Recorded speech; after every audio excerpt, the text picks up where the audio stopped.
The global AI race just took a massive, and I mean massive, unprecedented turn. For a while now, it's felt like Silicon Valley has had an absolute stranglehold on the Indian tech landscape. But while all eyes were on them, a seriously ambitious new challenger just entered the ring. So who is this new contender, and do they really have what it takes to win? 100 million. Just let that sink in for a second. That is the number of weekly active users that ChatGPT alone has in India. It's a level of market dominance that seems, well, almost unbreakable. And it shows you exactly why India is the ultimate battleground for global AI. But you see, this isn't a story about an easy victory for the big guys. A Bangalore-based startup called Sarvam is stepping up to take on these giants head-on. And this is about so much more than just launching another chat app. This is about a nation aggressively building its own digital future.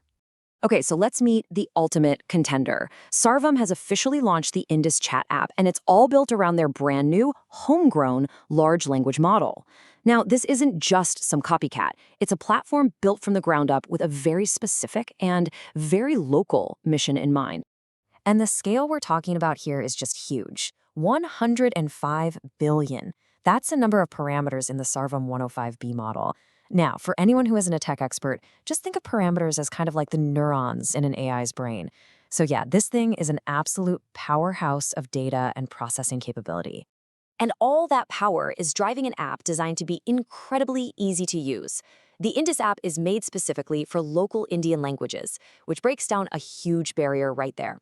It's also completely multimodal. That means you can type your questions out, or you can just speak them out loud, naturally. And the AI will respond to you in both text and high-quality audio. It's out right now in beta across all the major platforms. Okay, but this is where the story gets really interesting. Sarvam has pulled off an absolute masterstroke that OpenAI and Google just totally missed. We've all been kind of conditioned to believe that advanced AI needs these expensive $1,000 smartphones, right? Well, Sarvam is aggressively flipping that entire script. And this is the key question. If your whole goal is to make AI accessible to absolutely everyone in a country of over 1 billion people, how do you get past the single biggest hardware barrier that exists? How do you possibly reach the millions of people who are currently left out of that whole smartphone world? You don't. You just bypass the smartphone market entirely. They are literally putting this powerful AI directly onto basic Nokia feature phones. I mean, it's a jaw-dropping move that could change how millions of people access information and the internet for the very first time. And this isn't just some one-off gimmick. They've partnered with HMD, the company that makes Nokia phones, to make this happen. They're also teaming up with Bosch to integrate this very same technology into cutting-edge cars. So the crucial point here is this. This is not just another software play. This is a total hardware revolution. Now hang on. Before you rush to sign up, we need to have a serious talk about the reality of this beta launch. There are some pretty intense limitations and warnings you absolutely need to know about, especially if you're a professional who handles any kind of sensitive or confidential data. Okay, this is the biggest red flag right here. You cannot delete individual chats. The only way to get rid of your history is to delete your entire account.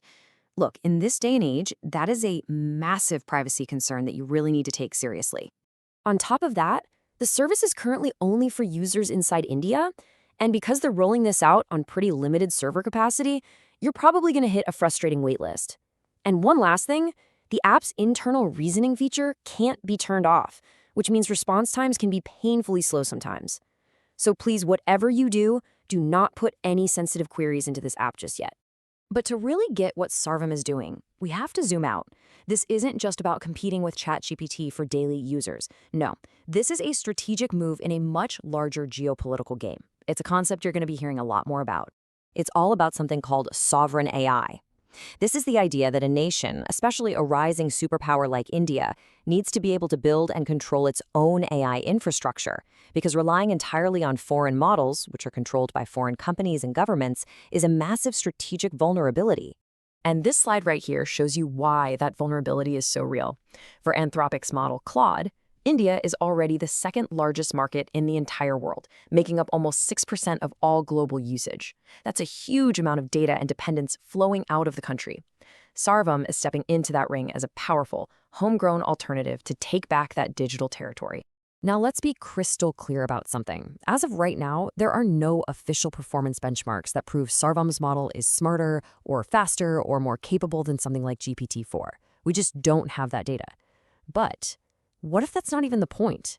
Because the real battlefield here might be completely different. See, OpenAI's goal is to win the world, and its whole strategy is based on raw performance and massive scale. Sarvam's goal?